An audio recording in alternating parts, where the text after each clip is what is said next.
Hey there! Welcome to the Flute 360 podcast. I'm Dr. Heidi K. Begay, and I'm a flutist, educator, coach, and podcaster. My God-given mission is to serve you. I am passionate about guiding you, the modern-day flutist, to discover your unique voice on and off the stage. The goal of this podcast is to help you thrive, both as an artist and as a musicpreneur. Go ahead and grab some espresso, your favorite notepad, and let's get to it. Today's episode 216 is titled 4 Tips to Diminish Your Performance Anxiety. Hey there! Happy September! It's Heidi, and if you are new to this show, welcome. I am ecstatic that you have joined us today, and today's episode is a solo one. I love connecting with you one-on-one, and if you are here for the very first time, thank you. If you are an avid listener, thank you from the bottom of my heart for your support. So as you know, one of the hats that I wear through my music career is being an educator. Just like you, I am a flute studio teacher, and I teach students from the middle school age all the way into adulthood and everything in between. So adult amateurs, professionals, students trying to get into graduate school or the undergraduate curriculum. I do it within that capacity. So the reason why I bring your attention to this is because if you are a teacher just like myself, you know that either for yourself as a performer or being a teacher, you know that this topic of performance anxiety comes up quite a bit. So if you as a performer or as a teacher who is aiding their students through performance anxiety, I want to give you some tips today to help you in this arena. Just know that I completely empathize and validate what you're going through right now. If you are experiencing tremendous performance anxiety, I have been there in the past, and you can ask any one of my friends. I mean, at some point it was pretty bad, especially during my undergraduate career. I would get up to the stage or, when masterclass started to perform X piece to get ready for a recital or a guest clinician. It didn't matter what the circumstances were. I would shake tremendously. And, fast forward 7, 10, some years later after my undergraduate career, the things that I know now, I wished I would have known then. Or I knew some of these tidbits, right? But maybe to be reminded of this love note that I'm going to share with you today. So before I share the 4 tips, I just want you to know that you are seen, you are heard, and you're not alone. And through my studio right now, I have students who are unfortunately going through this season of their career, and I want to shed light on this because I don't think anyone is really immune to experiencing performance anxiety. And that's a good thing to some degree, right? It shows that you're human. It shows that you care. And maybe performance anxiety really never goes away, but we can manage it. We can get it to where it's controllable and get it in this space in which we can kind of be the driver in the driver's seat rather than being in the back seat and thinking, oy vey, what's going to happen? So if you are going through this right now, you are not alone. Whether you are getting ready for an audition, a recital, it doesn't matter. Performance anxiety gets the best of us, and I totally get it. So there are 4 things that I jotted down today that I wanted to share with you.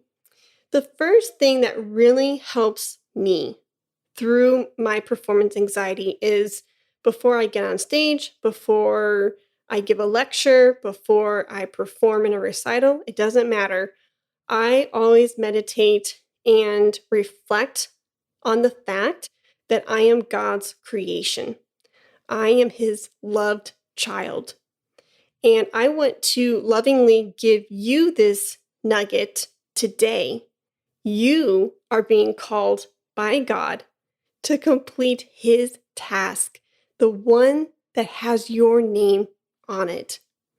How special is that? The God of the universe, the creator of your being, designed you uniquely and lovingly in His own image. So when I remind myself of that truth, I explode with confidence. And it doesn't matter whether it's confidence going into the conference call or onto the stage or into the recording booth. It gives me so much confidence and a boost of love and power that's unexplainable. The second nugget that I want to lovingly share with you is that before I perform or give a lecture, I perform or I play two of my favorite hymns. Those hymns are titled As the Deer Pants for the Water and This Is My Father's World. Playing a really simple melody without vibrato, then with vibrato, grounds me. It grounds my airstream. It grounds my musical intention. It grounds again who I am in the Creator's loving arms and how He views me. To be reminded of my overarching purpose through this world of being His daughter and obeying the path that He has laid out before me gives me so much joy. It brings me so much happiness. And that's what I want to share with you today. So whether you have a favorite hymn or not, find a melody that you really enjoy. Find a melody that just brings you so much peace and puts you in a space of meditation, reflection, or whatever the case may be. Having that musical intention with really simple phrases, 4-bar phrases, and threading together your ideas from beginning, middle to end, and laying that out to get the air ready, to get the tone spinning, to get those ideas out there in a very simple way can really help ground yourself before your next performance or presentation. The third tip that I want to offer you today is before I go into an audition or a performance, I remind myself that I prepared to the best of my ability. When I feel uber prepared, this boosts my confidence, right? I have put the time into learning the repertoire. I've done a score study. I figured out the rhythms. I've listened to recordings. I've recorded myself through practice sessions and or a dress rehearsal. It doesn't matter. Whatever resources and whatever steps I took to prepare for X event, I remind myself that I did the work. And by doing the work to the best of my ability is all you can ever ask of yourself, right? So as the days or as the weeks are leading up to your event, I want you to show yourself some self-compassion. I want you to remind yourself that you have done the work. You are prepared. And this goes swimmingly well into the fourth tip. The fourth tip that I want to offer you today is I want you to focus on the task, not the result.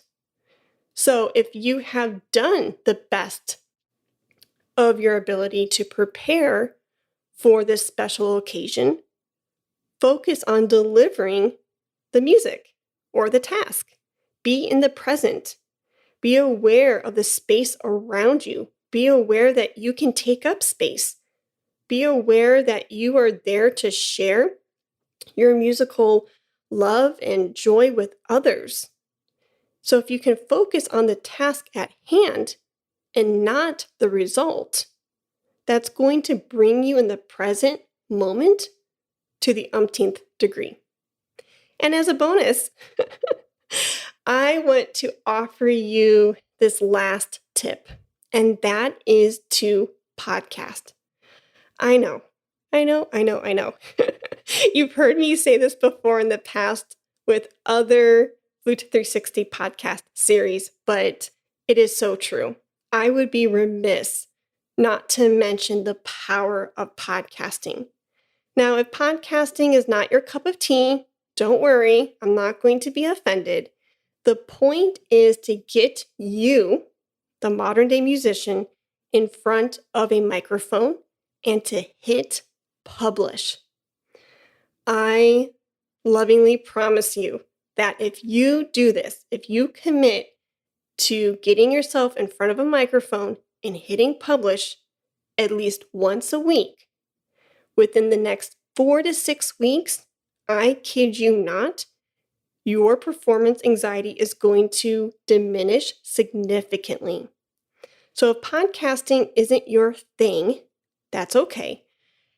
You can choose whatever media platform you would like to deliver your content through, whether it is an Instagram or Facebook story, your YouTube channel, I don't care.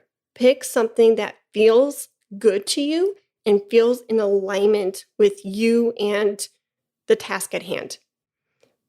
To get you in front of a microphone and to get you to hit publish, you are going to start being more comfortable in your own skin. Your confidence is going to be boosted.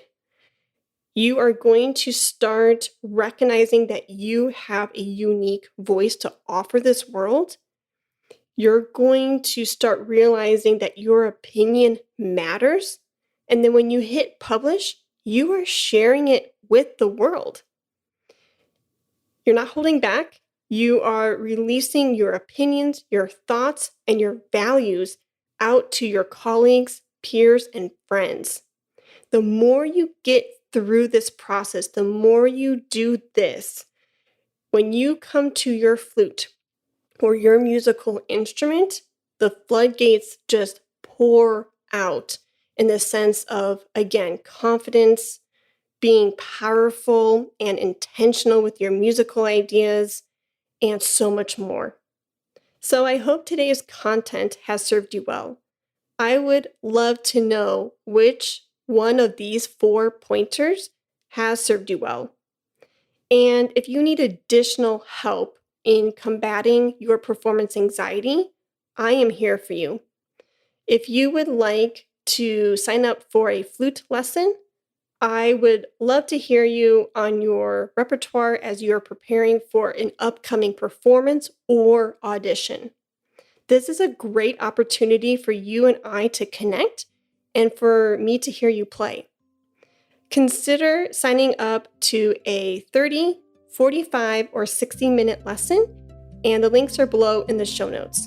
See you soon. Hey 360er. Thank you so much for listening to today's episode. If you want more podcast news and updates, the best way to stay in communication with me is through the Flute 360 newsletter. All you have to do is go to HeidiKBigay.com, and on the right-hand side, there is a teal tab that's labeled subscribe. Go ahead and jot in your information, and I send out a weekly newsletter for your benefit. The newsletters sometimes include discount codes, podcast news and updates, links to amazing resources, and so much more. So go ahead and go to my website at HeidiKBigay.com and subscribe to the mailing list. Thanks! Let's talk about flute.